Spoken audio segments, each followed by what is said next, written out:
시청자 여러분 안녕하십니까. 12월 12일 JTBC 아침엔을 시작합니다. 먼저 오늘 아침 주요 뉴스입니다. 총파업을 예고했던 서울교통공사 노조가 오늘 새벽 파업을 철회했습니다. 노사가 막판 교섭에 나서면서 임금 단체 협약이 극적으로 타결됐습니다. 이재명 대통령이 사의를 표한 전재수 해양수산부 장관에 대한 면직안을 제거했습니다. 특검은 윤영호 전 통일교 세계본부장이 진술한 정치인이 전 장관을 포함해 5명이라고 밝혔습니다. 통일교는 머리 숙여 사과한다면서도 개인의 일탈이라고 선을 그었습니다. 광주 대표 도서관 건설 붕괴 사고 현장에선 밤새 수색 작업이 이어졌습니다. 작업자 4명이 매몰된 가운데 2명은 구조된 뒤 숨졌고 아직 2명이 실종 상태입니다. 경기도 용인의 한 아파트에선 40대 남성이 투신해 숨졌고 이 남성의 차 안에서는 아들의 시신이 발견됐습니다. 밤새 기온이 크게 떨어지며 다시 추워졌습니다. 경기 서해안 등에는 한파특보가 내려졌습니다. 주말인 내일은 전국에 눈이나 비가 내리고 특히 서울 등 중부지방을 중심으로 많은 눈이 쌓이겠습니다. 서울지하철 1호선부터 8호선을 운영하는 서울교통공사와 노동조합의 협상이 오늘 새벽 최종 타결됐습니다. 14시간 협상에 교섭 결렬까지 첫 차부터 파업이 예고됐지만 노사가 극적 합의에 이르면서 출근길 교통 대란은 피하게 됐습니다. 이세영 기자입니다. 서울교통공사 제1노조가 오늘 오전 6시쯤 사측과 임금단체 협약에 합의했습니다. 앞서 노사는 어제 오후부터 14시간 넘게 협상을 이어갔지만 오전 3시 30분쯤 교섭 결렬을 선언했습니다.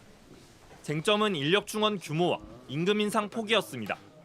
1노조는 업무 공백을 우려해 최소 1000명 채용을 요구했지만 사측은 820명 수준을 제시했습니다. 임금 인상 폭을 두고도 이견이 이어졌습니다. 노조는 공공기관 임금 인상률 3% 반영과 상여금의 통상임금 포함 등을 요구했지만 법정 통상임금 확대에 비해 사측의 제시안이 부족하다며 협상은 벽에 부딪혔습니다. 결렬 직후 1노조는 오늘 첫 차부터 파업에 들어갔지만 사측이 추가 제시안을 내놓으면서 오전 5시 30분쯤 교섭이 재개됐고 30분 뒤 극적으로 합의가 이뤄졌습니다. 당초 서울시는 비상수송대책본부를 꾸리고 대체 인력 투입과 버스 집중 배차 준비까지 마친 상태였습니다. 하지만 파업이 철회되면서 출근길 교통대란은 피할 수 있게 됐습니다. 출근 시간대는 100% 열차 운행이 가능하다고요. JTBC 이세연입니다. 통일교로부터 금품 수수 의혹을 받고 있는 전재수 해양수산부 장관의 사의가 수용됐습니다.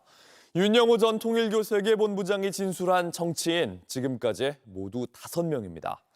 이재명 대통령은 여야, 지위 고하에 상관없이 엄정 수사하라고 지시했습니다. 통일교는 처음으로 대국민 사과 영상을 올렸는데 개인의 독단적 일탈이라고 선을 그었습니다. 송지혜 기자입니다. 이재명 대통령이 어제 전재수 해양수산부 장관에 대한 면직안을 제거했습니다. 전 장관이 미국에서 귀국해 사의를 밝힌 지 하루도 안 돼서입니다. 전 장관은 2018년과 2022년 사이 통일교로부터 현금 3천만 원에서 4천만 원과 명품 시계 2점을 받은 의혹을 받고 있습니다. 전 장관은 의혹을 강력히 부인했습니다. 불법적인 그 어떠한 금품 수수 전혀 없었다. 단연코 없었다. 김건희 특검은 윤 전 본부장이 진술한 정치인은 5명이라고 밝혔습니다. 취재 결과 전 장관과 임종성, 김규환 전 의원, 정동영 통일부 장관, 그리고 나경원 의원입니다. 윤 전 본부장은 전 장관과 임 전 의원, 김 전 의원 3명에게만 금품을 전달했다고 진술한 것으로 확인됐습니다. 정동영 장관에 대해선 돈을 받지 않았다고 진술했고 나경원 의원의 경우엔 2020년에서 2021년 사이 천정궁에서 한학자 총재를 만났지만 금품은 모른다고 진술한 것으로 파악됐습니다. 이에 따라 특검은 전 장관 등 3명에 대해서만 뇌물이나 정치자금법 위반 혐의를 적시해 사건을 국가수사본부에 넘겼습니다. 임 전 의원과 김 전 의원 역시 의혹을 강하게 부인하고 있습니다. 통일교는 금품 수수 의혹이 불거진 이후 처음으로 대국민 사과 영상을 공개했습니다. 윤영호 전 본부장의 행위는 개인의 독단적 일탈이었지만 그러한 일탈을 사전에 감지하고 차단하지 못한 것은 분명 조직의 관리 책임입니다. 윤 전 본부장 행위를 개인적 일탈로 선을 그으면서도 머리 숙여 사과드린다고 했습니다. JTBC 송지혜입니다. 김건희 씨가 어제 사실상 마지막으로 특검 조사를 받았습니다. 특검은 마치 수사를 지휘하듯이 박성재 전 법무부 장관과 나누었던 텔레그램 메시지를 집중 파고들었습니다. 김 씨는 또 진술을 거부했습니다. 김지윤 기자입니다. 내란 특검은 박성재 전 법무장관을 내란 중요 임무 종사 혐의와 함께 청탁금지법 위반 혐의도 적용해 재판에 넘겼습니다. 2024년 5월 5일 대통령 부인 김건희 씨는 내 수사는 어떻게 되어가냐는 메시지를 법무부 장관에게 보내며 검찰총장이 디올백 사건 전담 수사팀을 구성한 경위가 뭔지 파악해달라는 취지의 텔레그램을 보냈습니다. 박 전 장관은 7시간도 지나지 않아 담당 과장에게 지시해 관련 상황을 보고받았다고 특검은 확인했습니다. 그리고 8일 뒤 검찰총장을 패싱하고 당시 이창수 서울중앙지검장 인사가 이뤄지는 등 수사라인 전체가 교체됩니다. 박지영 내란특검보는 청탁을 수행하기 위해 수사 상황을 확인한 것으로 일반적 업무보고 과정과 다르다며 너무나 부정한 목적과 결탁됐다고 기소 이유를 설명했습니다. 바로 이날 김건희 씨는 김건희 특검에 9번째로 출석했습니다. 김건희 특검 역시 박성재 전 장관과 주고받은 텔레그램에 대해 집중 추궁했습니다. 출석 요구서엔 21g 관저 증축, 해군 선상 파티, 로저 비비의 수수 의혹 등이 대상으로 담겼지만 이 사안도 같이 물은 겁니다. 김건희 씨 측은 특검이 통일교와 민주당 의원의 결탁 의혹을 수사하지 않은 건 편파 수사라고 비판했습니다. 별건의 별건을 더한 수사를 자행을 해왔습니다. 그럼에도 불구하고 이제 민주당은 수사 대상이 아니라는 것은 애초부터 공정한 수사를 할 생각이 없었다. 김건희 씨는 진술을 거부했습니다. JTBC 김지윤입니다. 국회 본회의장에선 다시 필리버스터, 무제한 토론이 진행되고 있습니다. 이번에는 마이크가 꺼지는 일은 없었지만 국민의힘이 국회의장에 항의하는 피켓을 들고 나오면서 여야가 신경전을 벌였습니다. 오원석 기자입니다. 필리버스터 첫 주자로 나선 곽규택 국민의힘 의원이 허리를 90도로 숙여 우원식 국회의장에게 인사합니다. 네, 그렇죠. 이렇게 서로 인사하는 것이 국회를 존중하는 것이고. 인사를 하지 않은 일로 나경원 의원과 신경전을 벌였던 우 의장을 의식한 겁니다. 무난히 진행될 것 같았던 필리버스터는 하지만 곽 의원이 스케치북을 들어 보이며 다시 여야 신경전으로 번졌습니다. 곽 의원은 녹음용 무선 마이크도 달고 나왔습니다. 스케치북엔 61년 만에 국회의장이 필리버스터 방해한 곳, 국회의장님 또 마이크 끄시게요 등 우 의장을 비난하는 내용이 담겼습니다. 러브 액츄얼이라고 하는 영화에 나오는 그걸 좀 본땄고요. 좀 예쁘게 성탄절 분위기 내려고 빨간색에 무늬도 넣고. 민주당 의원들 사이에선 고성이 터져나왔습니다. 그 공포 신상 둘째. 곽 의원은 상정된 형사소송법에 반대하는 토론을 주로 이어갔고 우 의장도 국회법을 지키라고는 했지만 곽규택 의원도 무선 마이크를 가져온 점도 국민들에게 사과하고 우선 녹음기입니다. 우선 녹음기. 회의 진행에 방해되는 피켓을 든 것도 내리는 것이 국회법을 지키는 일이라고 충고드립니다. 마이크를 끄거나 제지하지는 않았습니다. 본회의장 밖에선 여야 신경전이 계속됐습니다. 국민의힘은 우 의장 사퇴 촉구 결의안을 제출했고 민주당은 나경원, 곽규택 의원 징계 요구안으로 맞불을 놨습니다. 국민의힘은 필리버스터 종결이 되면 남은 2개 법안으로 다시 필리버스터를 이어간다는 계획입니다. JTBC 오원석입니다.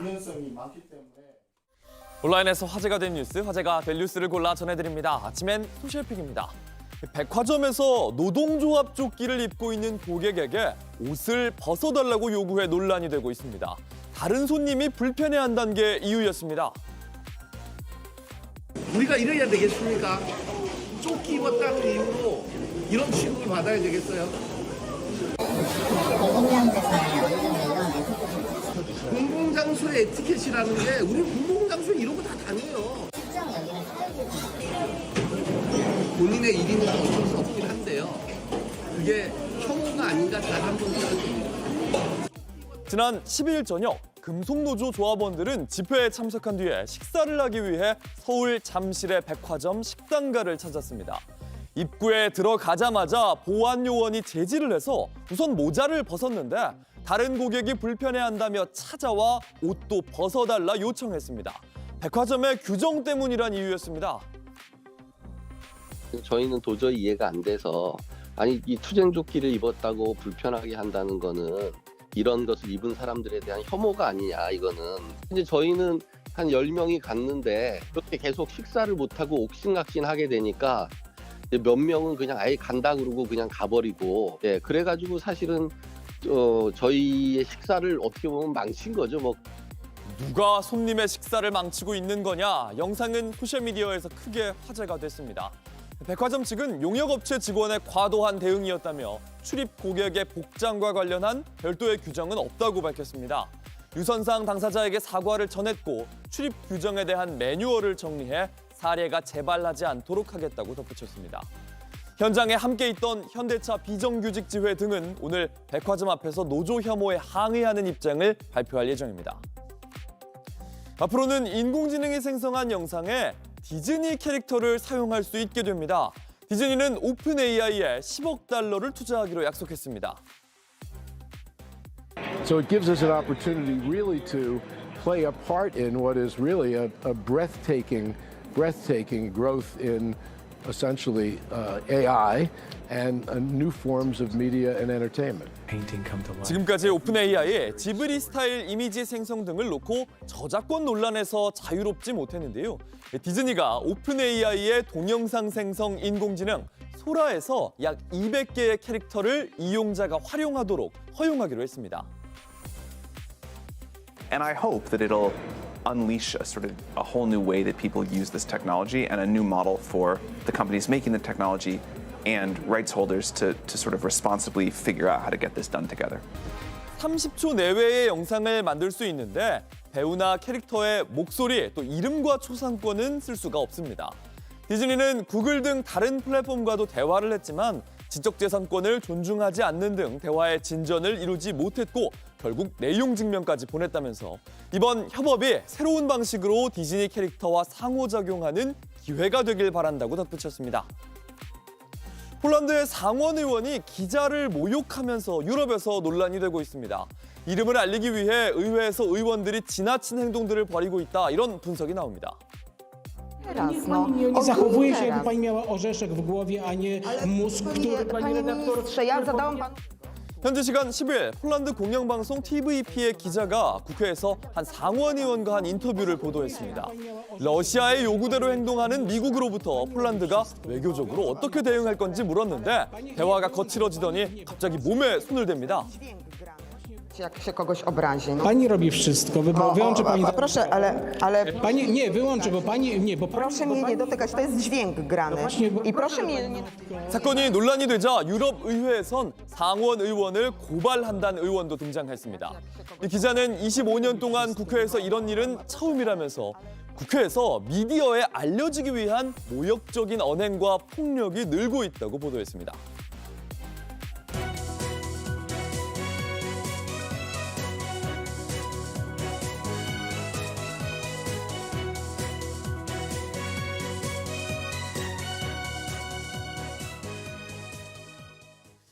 어제 저녁 경기 용인시의 한 아파트에서 아버지와 아들의 시신이 발견됐습니다.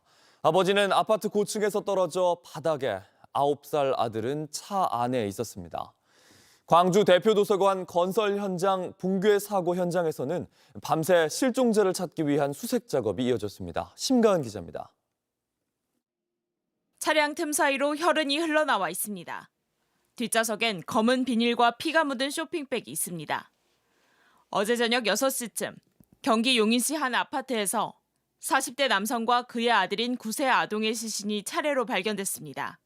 먼저 발견된 남성은 아파트 고층부에서 떨어진 상태였습니다. 남성이 떨어진 자리입니다. 경찰 통제선 뒤로 신발 2짝이 떨어져 있고 막 꺾인 것 같은 나뭇가지들이 나뒹굴고 있습니다. 큰 소리 때문에 알아봤고요. 바람 불고 뭐 불나지는 것이 보니까 사람이 떨어져. 출동한 경찰이 남성의 차 문을 열어봤는데 검은색 비닐로 덮인 아들 시신이 있었습니다. 남성은 특수학교에 다니는 아들을 하교시키던 중 예전에 살던 이 아파트로 온 것으로 파악됐습니다. 최근 가족에게 주식으로 2억 원을 잃었다며 신변을 비관하는 말을 한 걸로 전해졌습니다. 경찰은 남성이 아들을 살해한 뒤 투신한 것으로 보고 자세한 사건 경위를 조사하고 있습니다. 어제 오후 무너진 광주 대표도서관 건설 현장에서는 밤새 수색 작업이 이어졌습니다. 어젯밤 8시 13분쯤 매몰자 4명 중 1명의 시신이 추가 발견됐습니다. 앞서 발견된 40대 노동자는 심정지 상태로 병원으로 옮겨졌지만 결국 숨졌습니다. 현재까지 사망 2명, 실종 2명으로 모두 하청업체 소속 한국인입니다. JTBC 심가은입니다.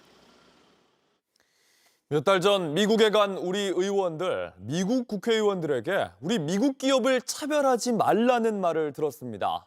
바로 쿠팡을 놓고 한 말이었습니다. 보안에 대한 투자는 소홀했는데 로비는 미국에까지 뻗쳤습니다. 임지수 기자입니다. 7월 말 국회 한미의원연맹 소속 의원들이 미국 워싱턴에서 상하원 의원들과 만났습니다. 미국 정부와의 관세 협상을 지원하기 위해서입니다.